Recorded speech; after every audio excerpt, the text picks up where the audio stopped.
Quem trouxe a Bíblia aí, dão glória a Deus. Segunda livro de Reis, Segunda Reis, em nome de Jesus.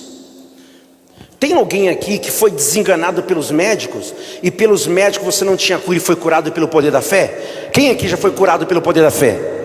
Uma pessoa, duas pessoas, três pessoas, quatro pessoas, cinco pessoas, seis pessoas, que já foi curado, que já recebeu uma graça no seu corpo. Quem já recebeu uma graça de cura, de alguma coisa no seu corpo? Faz assim, deixa eu ver, olha quantas pessoas. Agora sim, agora acho que eu fui mais claro. Já recebeu alguma cura, algum milagre de cura? Então, isso a gente tem como provar e comprovar o poder de Deus. Quem aqui você estava precisando de uma bênção financeira naquele momento, você estava até orando para aquilo acontecer, e algo financeiramente, economicamente aconteceu na sua vida através da fé. Você atribui a fé ao poder de Deus. Olha aí quantas pessoas, olha aí quanta gente. Você precisava de um milagre, você precisava de algo, e você orou, você buscou a Deus. Olha quantas pessoas. Quem aqui você precisava de uma intervenção de Deus na sua família? Alguma coisa tinha que mudar, alguma atitude de um familiar tinha que ser alterada. Você precisava que Deus intervia naquela situação familiar, e Deus agiu. Levanta a mão. Olha aí quantas pessoas, que maravilha. Você orou para aquilo acontecer e Deus foi lá e fez. Então como que eu vou contestar a Bíblia? Então a palavra de Deus, gente, ela é verdade. Dá um glória a Deus aí, gente. A gente pode confiar, a gente pode contar com ela. A gente pode contar. Deus, Ele quer continuar operando nas nossas vidas. Lá no livro de Malaquias, Ele diz assim: porque eu, o Senhor, não mudo. Porque eu, o Senhor, não mudo. E eu costumo falar, às vezes nós mudamos a maneira de encarar a vida, de ver as coisas. Nós mudamos a maneira que a gente se relaciona com Deus por causa do tempo, por causa de acontecimentos. Nós mudamos a nossa postura. A gente muda, a gente às vezes fica mais enfesado, ou às vezes a gente murcha, às vezes a gente fica mais pacato, a gente fica mais por causa de certos acontecimentos. Mas Deus não mudou, mas Deus não muda. Deus não muda. Amém, gente?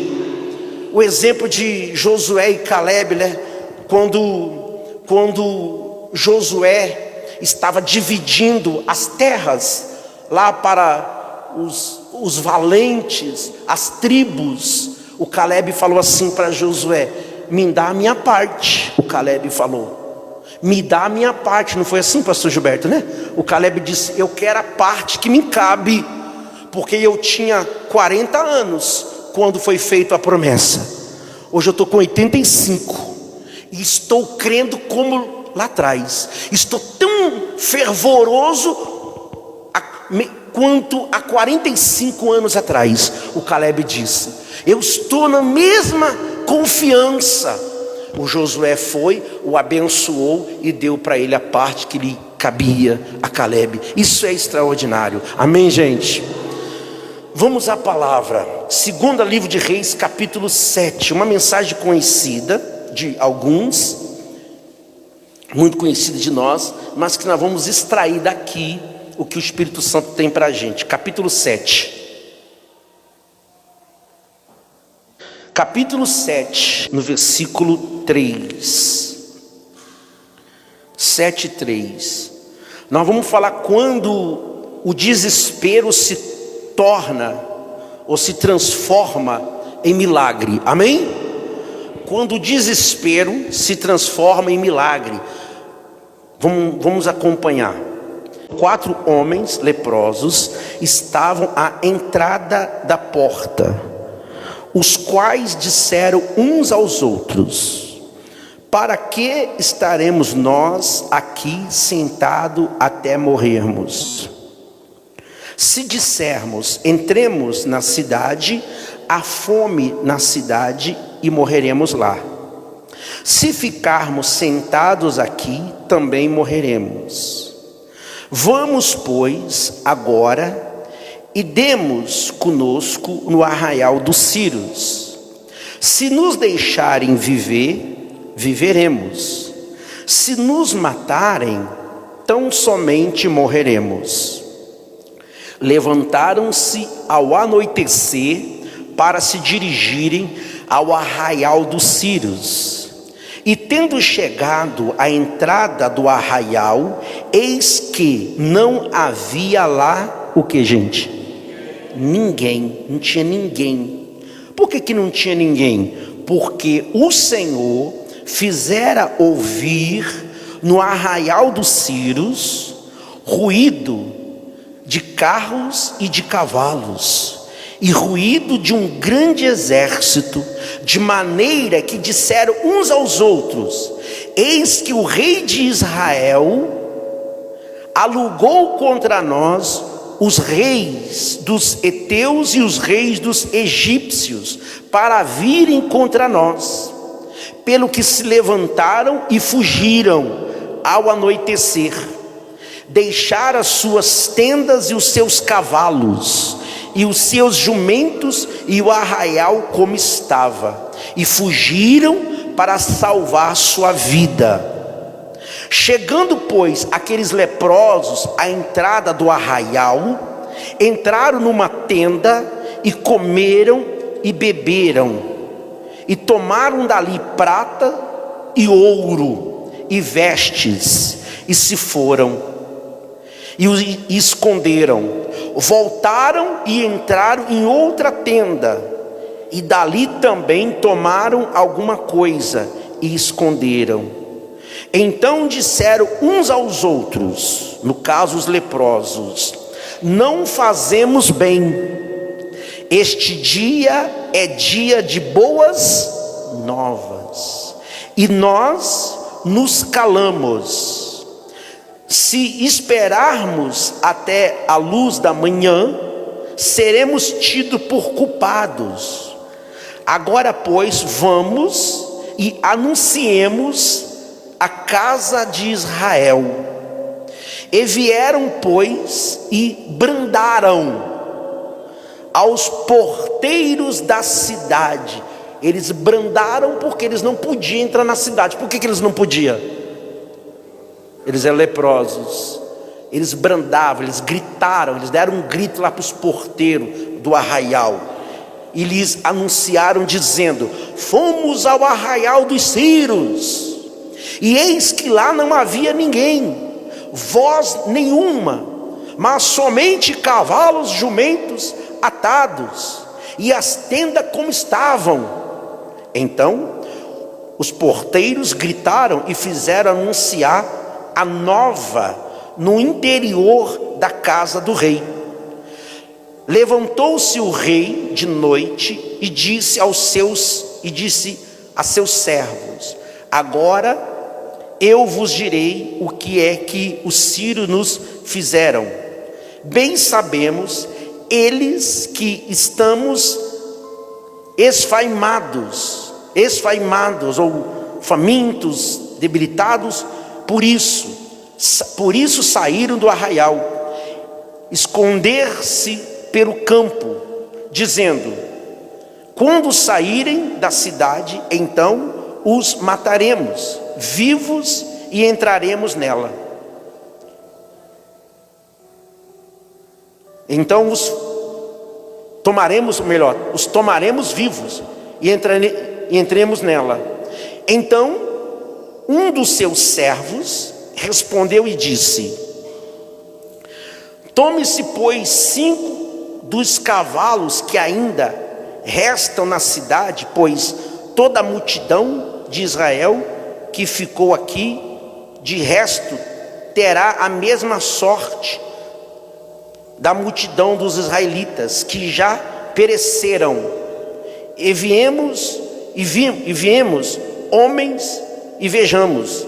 Enviemos homens e vejamos. Tomaram, pois, 2 carros com cavalos, e o rei enviou os homens após o exército dos sírios, dizendo: ide e vede. Foram após eles até o Jordão, e eis que todo o caminho estava cheio de vestes e de armas que os sírios, na sua pressa, tinham lançado fora. Voltaram os mensageiros e anunciaram ao rei. Fala assim: glória a Deus.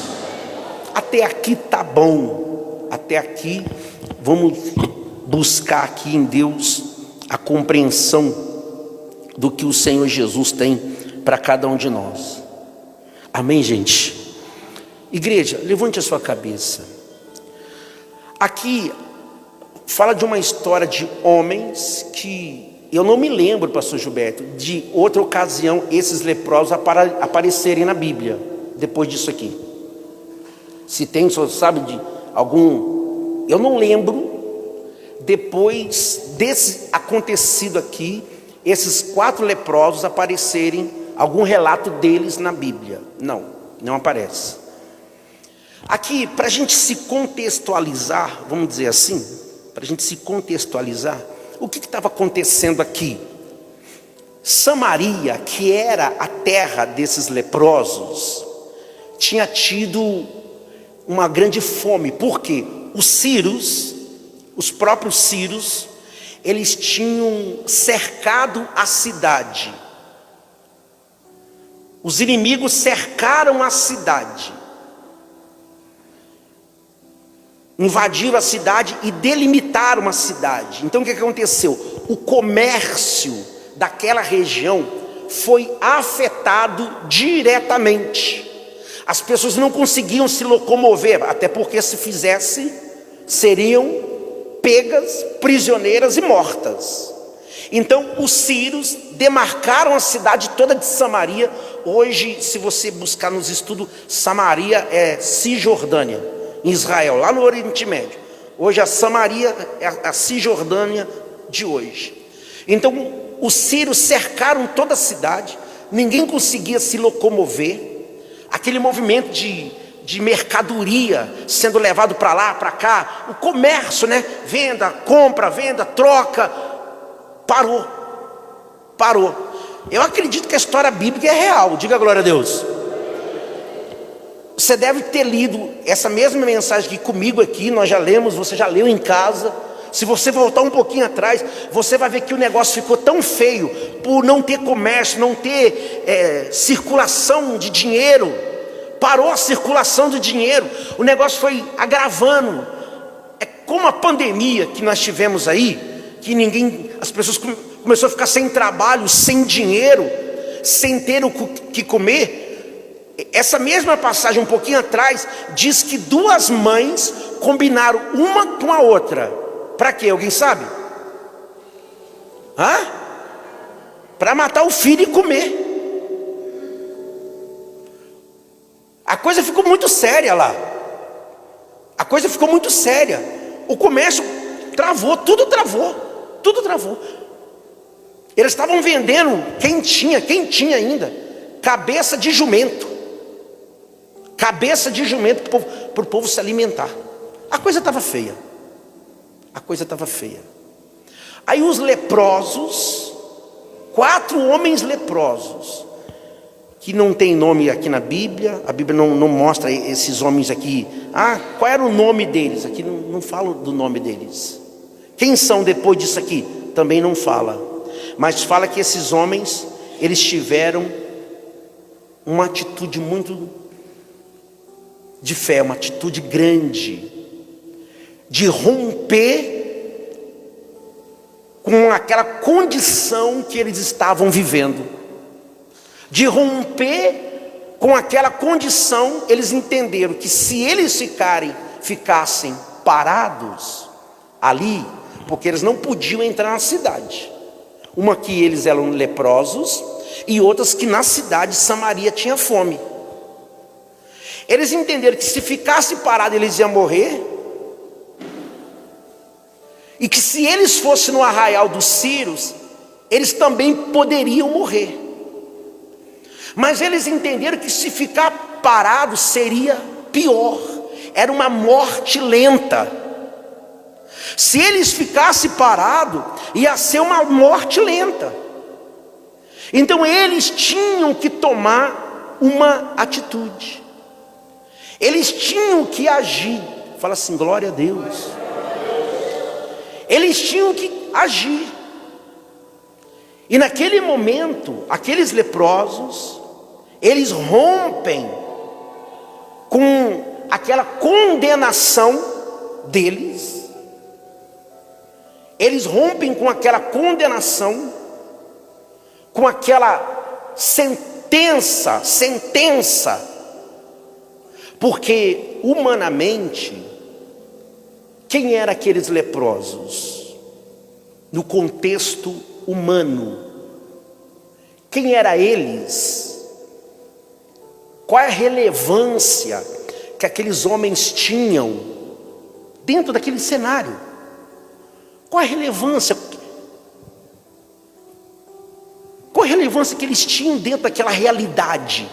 Dentro daquela realidade, qual era? Qual era a condição deles? Né, gente? Qual era a condição deles? A Bíblia não fala de recursos humanos que eles eram dotados ou capacitados. A Bíblia fala que simplesmente eram 4 homens leprosos que estavam na entrada da cidade, que não podiam entrar na cidade. E muitas das vezes eles eram isolados para morrer. Eles eram isolados para guardar a morte, porque não tinha o que fazer, além da doença física. Além da doença física, tinha a fome. A fome, que é horrível sentir fome, sim ou não, gente? É horrível você ter vontade de comer alguma coisa e você não ter.